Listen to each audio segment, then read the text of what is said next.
Alexander, and he was talking about, are we really working online? And I like to feel that I am really working online, and like the energy and the pace and the tone of which I talk comes across as well.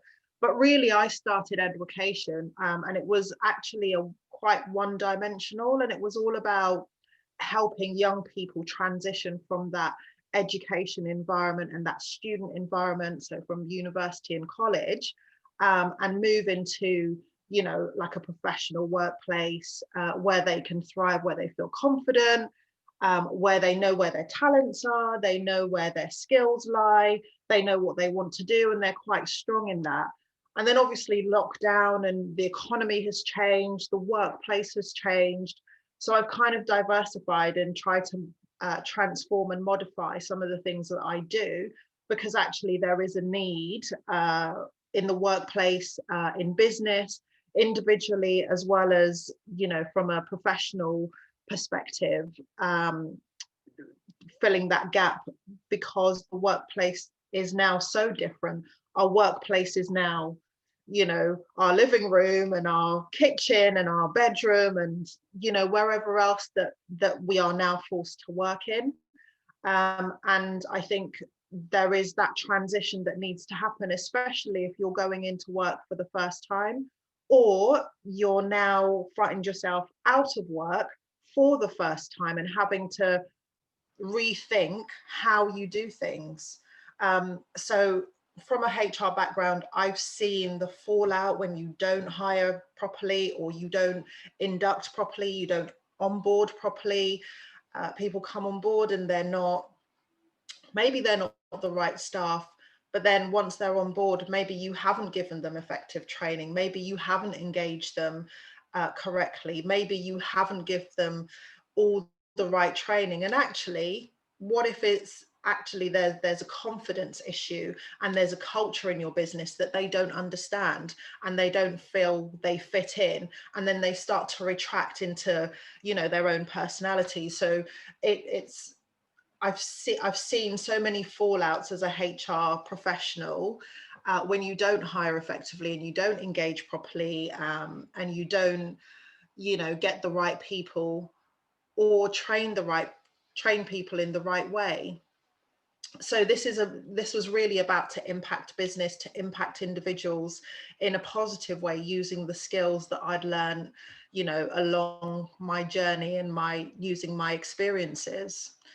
And that's where I founded Edworkation, really.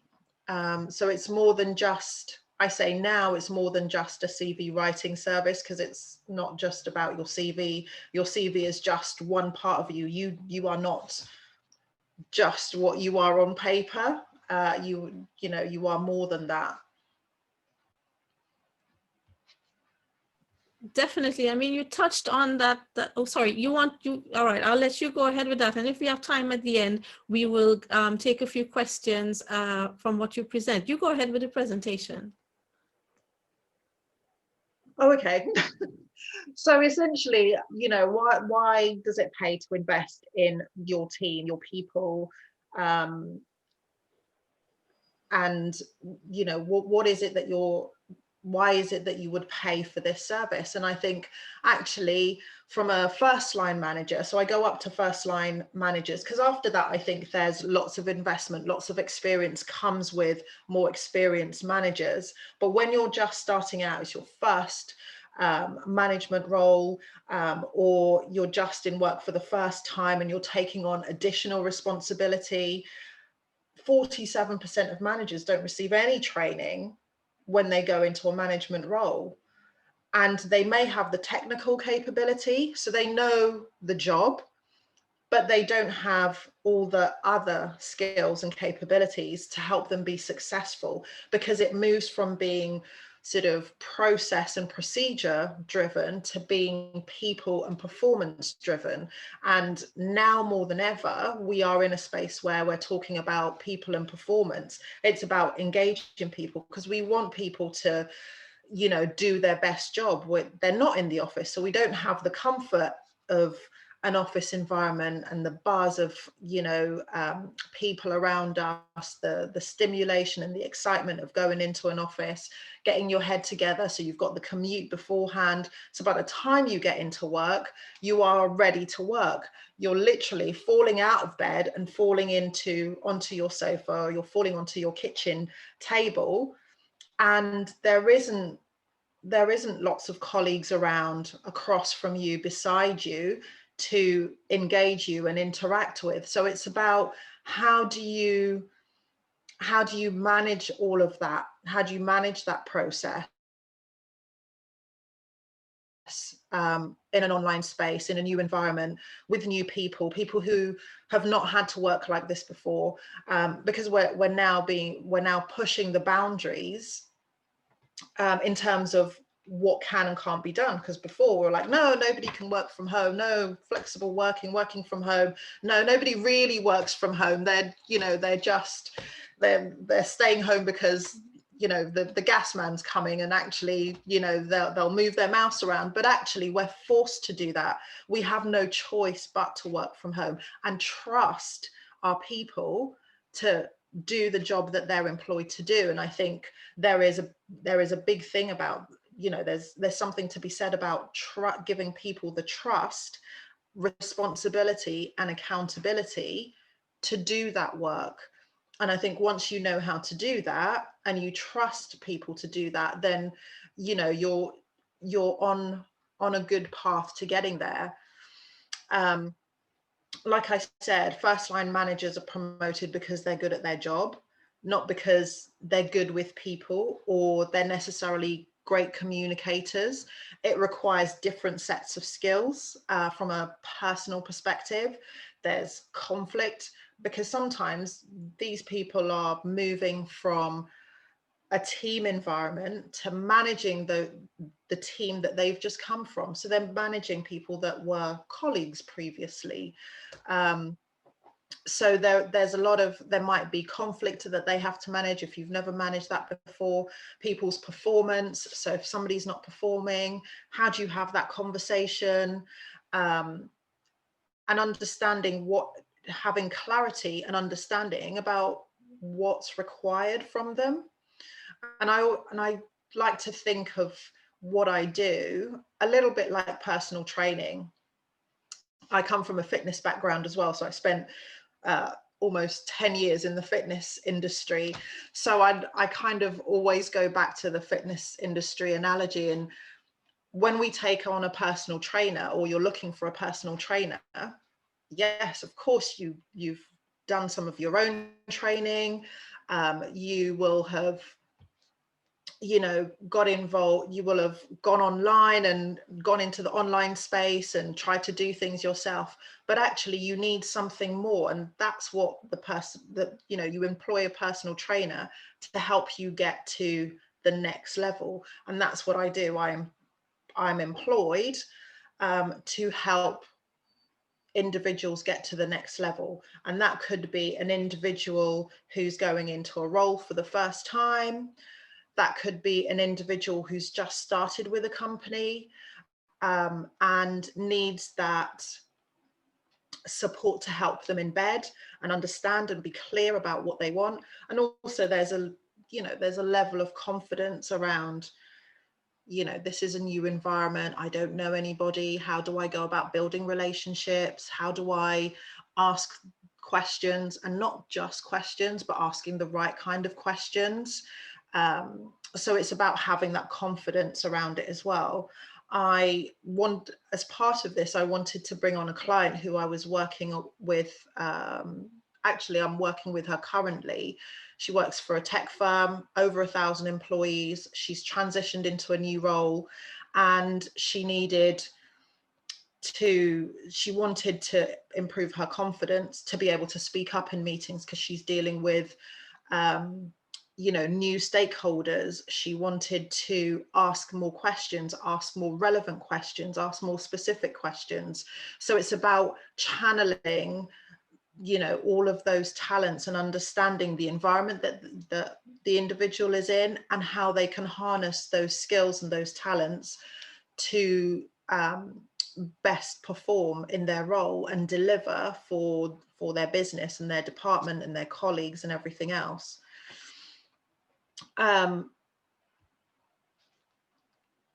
like I said, you know, we have a workplace landscape that has changed, and whether we'll go back to offices again, who knows? But for now, for the next 3 to 6 months, I think we are all going to be at home in an online space, not having too much contact with colleagues.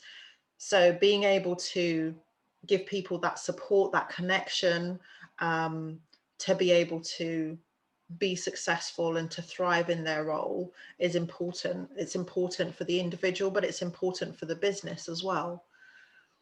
So can I interrupt and ask you something, Cassandra? I mean, Sure. when you, I don't know if you'll cover it when you're going through the presentation. Will you be, I mean, at some point, can we ask you what happens when you meet a client? What are the steps that you go through? I mean, is that what you're going to talk about next? I'm trying to see. Yeah, so this is about things to consider. So before anyone comes to me, or, you know, we can have, that's part of the conversation that I have. It's about the reasons why you're doing it. So it's about being clear about the business needs and the reasons why you're undertaking the coaching. So what are you looking to get out of that coaching? So when you go to a personal trainer, you might go to that personal trainer because you want to build muscle, which is very different to losing weight, which is very different to getting fit. So all of these things have different purposes. And so it's good for the business, the manager, to understand what is it they want and why do they want the coaching from me? What outcomes are they looking for that department? Or for that individual? What are the circumstances of that individual? So the client that I'm working with, it's a new role. She's not new to the business. She's not even new to the department, but she is new to that role, and it's quite a big step up. There's lots more responsibility, and it's a change, and we all, you know, change affects us all very differently. So it's about understanding how you manage that change and what that means to you, or what that means to that individual. There is, and, you know, depending on how big that department is, how do you select somebody for coaching? Because I work on a 1-to-1 or 1-to-3, up to 1-to-3.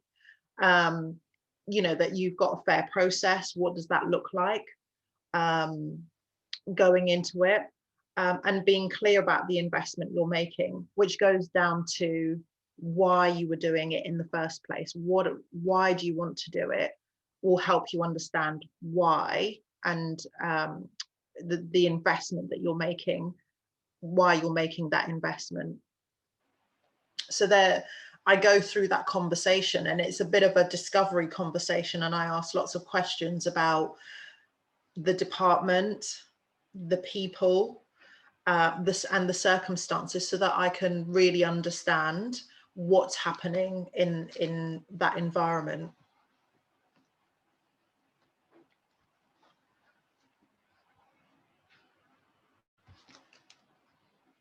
And then I go on to who you should select, or who is this suitable for? What are the circumstances that this would suit? And it can be from anything from a graduate scheme, apprenticeship program, trainee program, right through to, actually, there's a change that's happening and we're all dealing with change right now. And you need to manage that a little bit better, or you need additional resources to be able to manage that better. So again, the client I was working with, it was about having additional resources to help, you know, help her on board in her role, and to help her build confidence, build relationships in a stronger way in her role. But again, lots of different circumstances. So depending on what the company is looking for, really.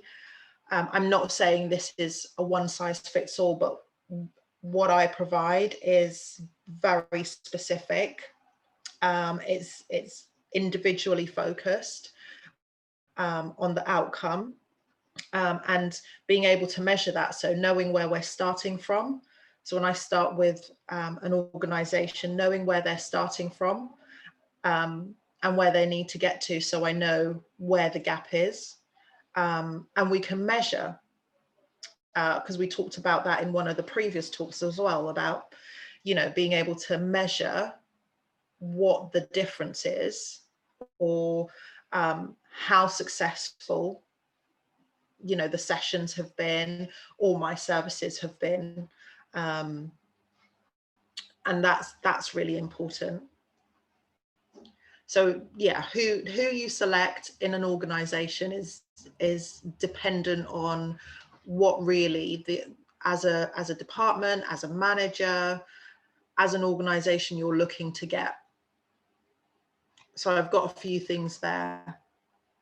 You can, you know, improving communication, collaboration, and productivity within teams is a massive one, especially now that we're all working remotely, like I said.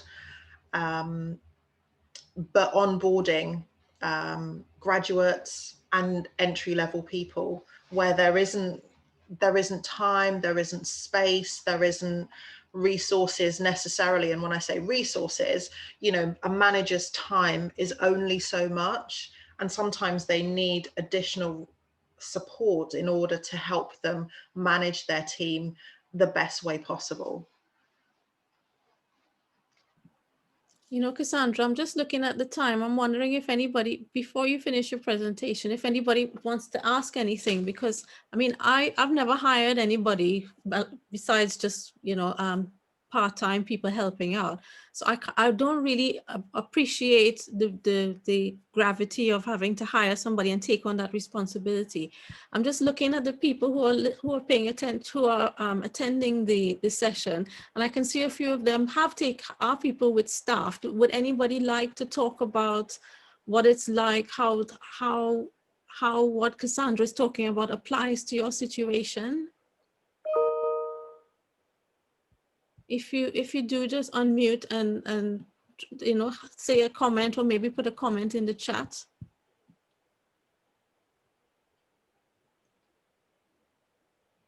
Or have a think about it. And Cassandra, you go ahead for a couple more minutes and we'll see if anybody wants to make any comments in the chat. Okay, go ahead, Cassandra. Okay, great.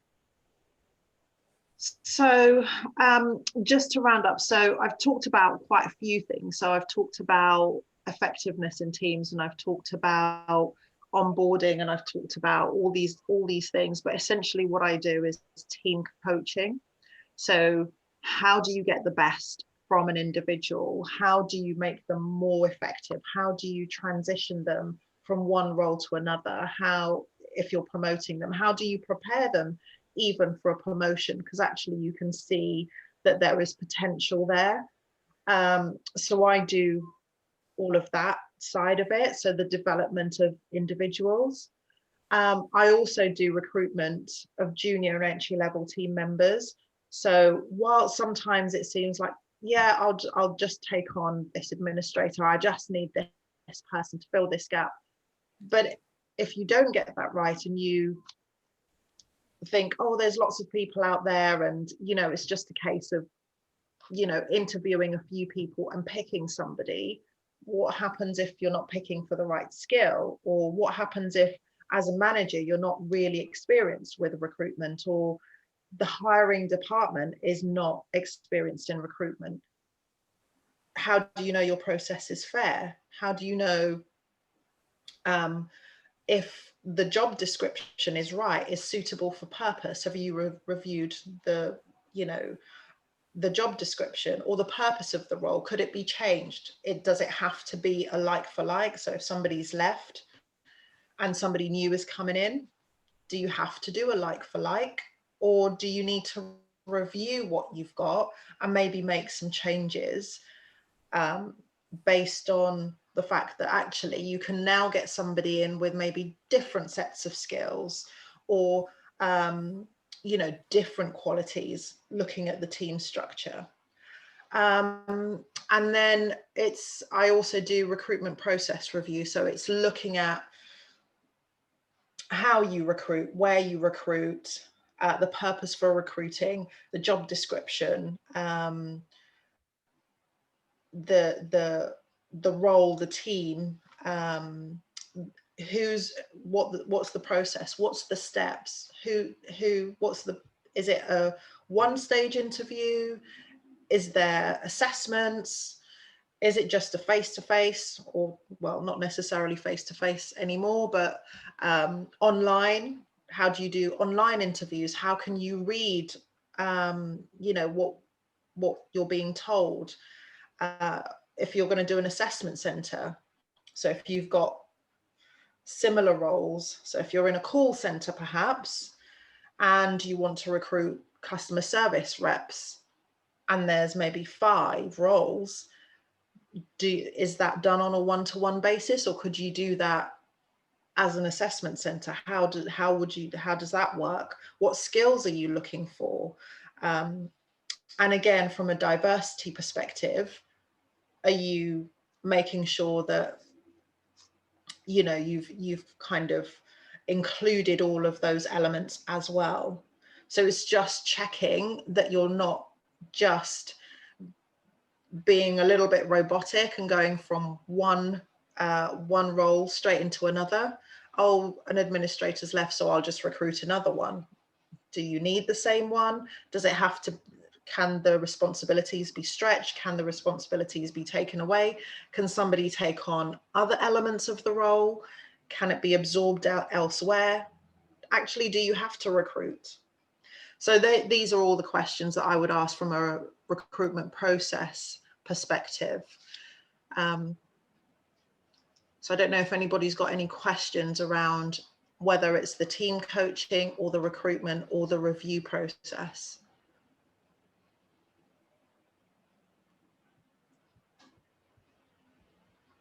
So people who, go ahead.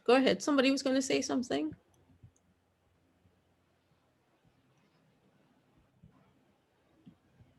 So people who have been through that recruitment process, at which point do you find yourself getting stuck? Is it the point at choosing the right client, or is it the point at training that new person, or is it the point or do you look at it from the other side? Do you choose the right candidate based on the team that you have in place, or do you choose the right candidate from the role you have in place? How do people decide who's the right candidate for the job?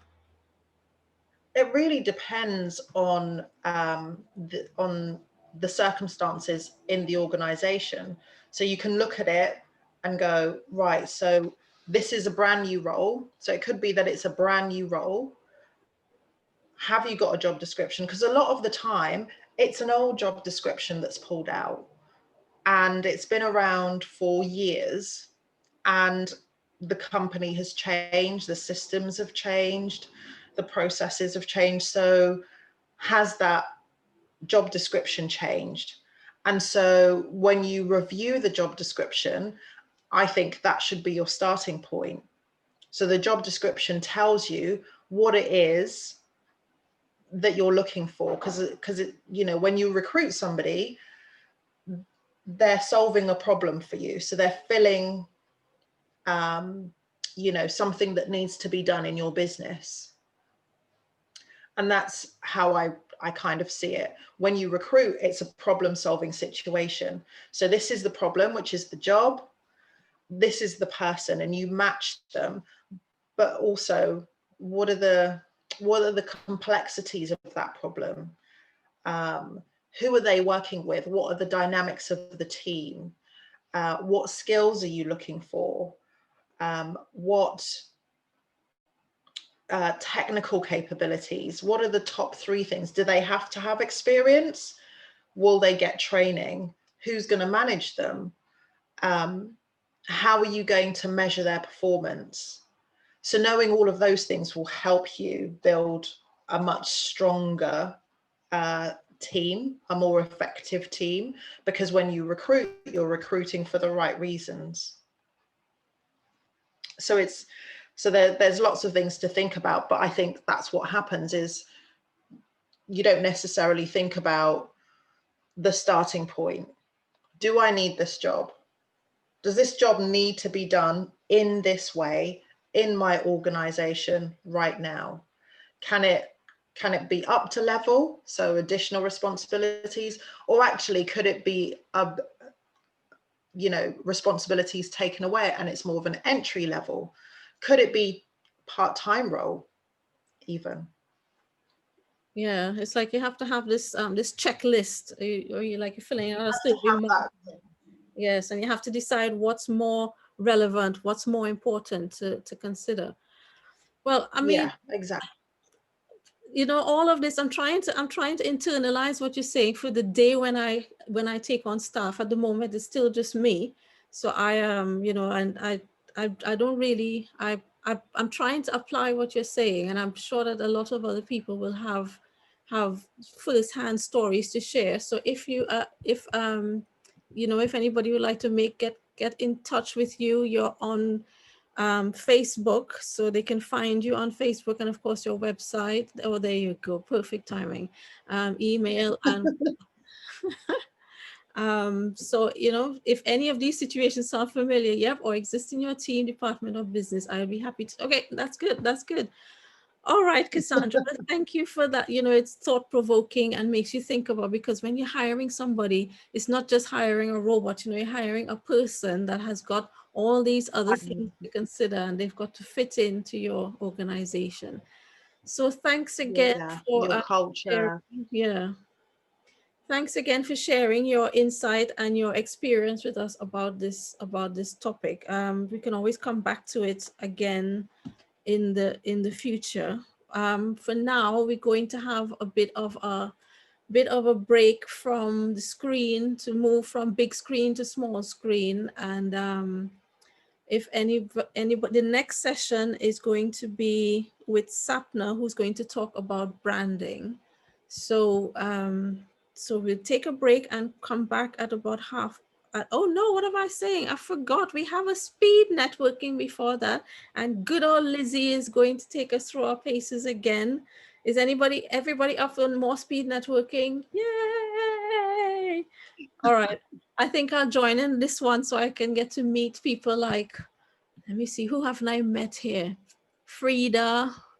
I haven't spoken to Mr. Matashi since Christmas last year. So yeah, let's come out and come back in. I'll see you all back in a bit. Take the time during the break, please, to look at the stands, look at the online stands on the website, and see if, have a look through the video, see if there's anybody you recognize, because you never know who you know till you know them. All right, so see you all back on this Zoom thing at about 2 o'clock. All right, take care, everybody. See you soon. Thank you. Thank you.